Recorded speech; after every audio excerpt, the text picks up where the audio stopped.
আজকের পদক্ষেপ আগামী নিরাপত্তা প্রতিপাদ্যকে সামনে রেখে নওগাঁর নিয়ামতপুরে বিশ্ব পরিবেশ দিবস উপলক্ষে বর্ণাঢ্য র্যালি ও আলোচনা সভা অনুষ্ঠিত হয়েছে।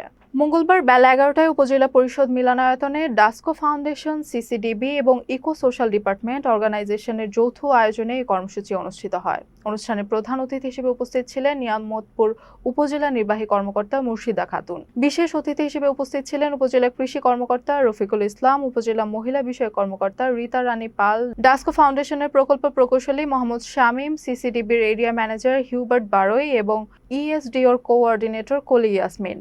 আলোচনা সভায় বক্তারা জলবায়ু পরিবর্তনের বিরূপ প্রভাব মোকাবেলায় পরিবেশ সংরক্ষণ, বৃক্ষরোপণ এবং জনসচেতনতা বৃদ্ধির উপর গুরুত্ব আরোপ করেন। সভা শেষে শিক্ষার্থীদের মাঝে ফলজ গাছের চারা ও ডাস্টবিন বিতরণ করা হয়। এ সময় আয়োজকরা জানান, ইএসডিওর উদ্যোগে এলাকায় প্রায় 50,000 ফলজ গাছের চারা বিতরণের পরিকল্পনা গ্রহণ করা হয়েছে, যা পরিবেশ রক্ষা ও সবুজায়নে গুরুত্বপূর্ণ ভূমিকা রাখবে।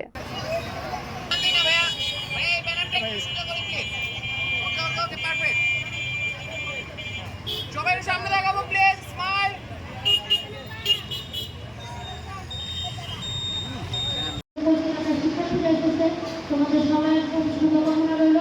এখানে উপস্থিত সবার সুস্বাস্থ্য এবং দীর্ঘায়ু কামনা করি। এখানে শেষ করতে সবাইকে ধন্যবাদ। আসসালামু আলাইকুম। করার জন্য স্যারের বক্তব্যের মাধ্যমে সেই পূর্ণাঙ্গতা হল।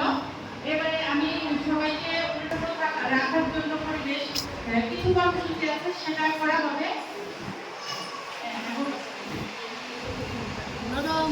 আমাদের ট্রাফিক ফোন বন্ধুকে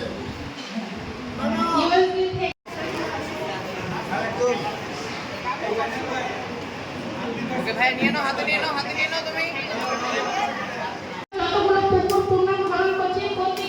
পুকুরের পাড়ে আমাদের হচ্ছে গাছ থাকবে।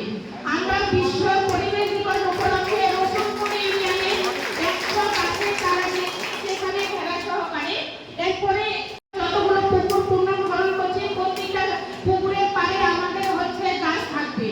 আমরা বিশ্ব পরিবেশ দিবস উপলক্ষে রসুলপুর ইউনিয়নে 100 গাছের চারা সেখানে খেলা সহকারে এরপরে কার্যক্রম শেষ হলে সকল শিক্ষার্থী আমরা থাকবো। আমরা একটু পরিষ্কার পরিচ্ছন্ন কার্যক্রম একটু আজকে সবাই মিলে শুরু করবো, যেন আমরা প্রতিদিন বাড়িতে নিজেরাই পরিষ্কার পরিচ্ছন্ন রাখতে পারি।